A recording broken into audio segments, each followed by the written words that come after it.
et l'examen doit être annulé. Or, il y a des étudiants qui n'étaient pas dans la fraude et qui ont peut-être fait des meilleurs points que les tricheurs. Mais puisque l'examen doit être annulé, aucun étudiant ne peut revendiquer ça. Est-ce que nous comprenons? Oui. Très bien, merci. Merci beaucoup. Alors, il y a une question qui me paraît un peu intrigante. On ne fait pas de la politique fiction. La question n'est pas de savoir combien de voix aurait eu Martin Fayulu, ou combien de voix aurait eu Denis Mukwege, ou combien de voix aurait eu Moïse Katumbi. Ça, c'est les droits souverains du peuple congolais.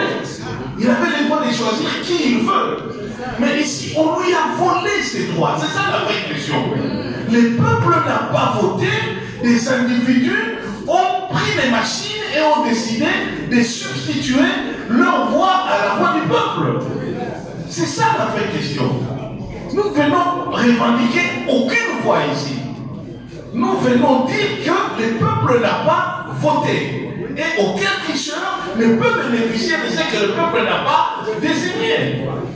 Alors, vous nous amenez dans des spéculations qui sont de la politique fiction et qui ne sont pas l'enjeu de cette débat ici. L'enjeu est beaucoup plus important. Et cet enjeu questionne quelque chose de beaucoup plus grave. Pourquoi nous n'allons pas devant la Cour constitutionnelle? Est-ce qu'aujourd'hui, sérieusement, dans les triangles de la tricherie, est-ce que vous posez les vraies questions?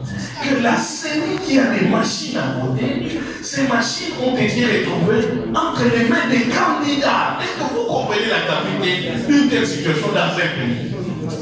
Ces machines n'auraient jamais dû se retrouver ailleurs que dans la CENI. Et si ces candidats ont eu ces machines, donc ils ont eu les codes. Ces codes, il n'y avait que la CENI qui pouvait les détenir. Est-ce que vous réalisez cette gravité-là? Et tous ces candidats étaient du même camp. Et ils avaient tous, pour la plupart, des responsabilités. Soit des ministres, soit des gouverneurs, soit des députés. Ça me permet d'arriver à l'autre question. Vous dites, il y a eu deux renégats d'ensemble qu'on a retrouvés dans cette histoire. Notre parti ne soutiendra jamais les fraudeurs. Dieu soit loué encore qui n'ait pas été impliqué dans la détention de la machine à voter. Nous ne protégeons pas les fraudeurs. Nous sommes républicains, nous soutenons l'expression du suffrage universel. Et nous respectons la voix de notre peuple. C'est pourquoi les enquêtes doivent être menées. Parce que si aussi il s'avère que vous cherchez à faire du saupoudrage, on essaie un peu de tripatouiller, on cherche deux ensembles là, qui n'ont pas de machines, mais on les met dans les tableaux, leur présomption d'innocence est à respecter. Mais sur le plan du principe, Ensemble pour la République ne soutient aucun fraudeur, y compris dans son sein. Donc là, les choses doivent être claires. Je pense que, vous parlez des tensions tribales. Écoutez, la question de la tribalité, ce n'est pas Moïse Katumbi que vous allez franchement imputer ça. Au moment où je vous parle, s'il y a un parti qui a payé un lourd tribut au combat démocratique, c'est Ensemble. Mon prédécesseur, Frère Chéribert Okende, au moment où je parle, est encore dans la morgue. Son corps n'a pas encore été restitué. Pendant sa campagne électorale, Moïse Katumbi a connu des cas où les membres de notre parti ont été tués. Je pense à Feu Dido Kakisi, qui est encore aujourd'hui en terre. À Mwanda, Moïse Katumbi a fait l'objet d'agressions, y compris ses militants et participants, y compris à Balai. Son conseiller spécial est en prison sur base des accusations totalement fausses.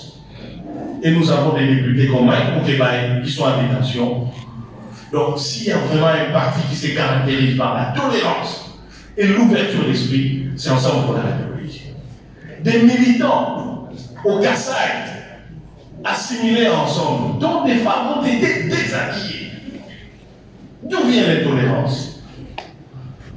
Si nous étions tribaux, pourquoi nous avions même une permanence au Kassai?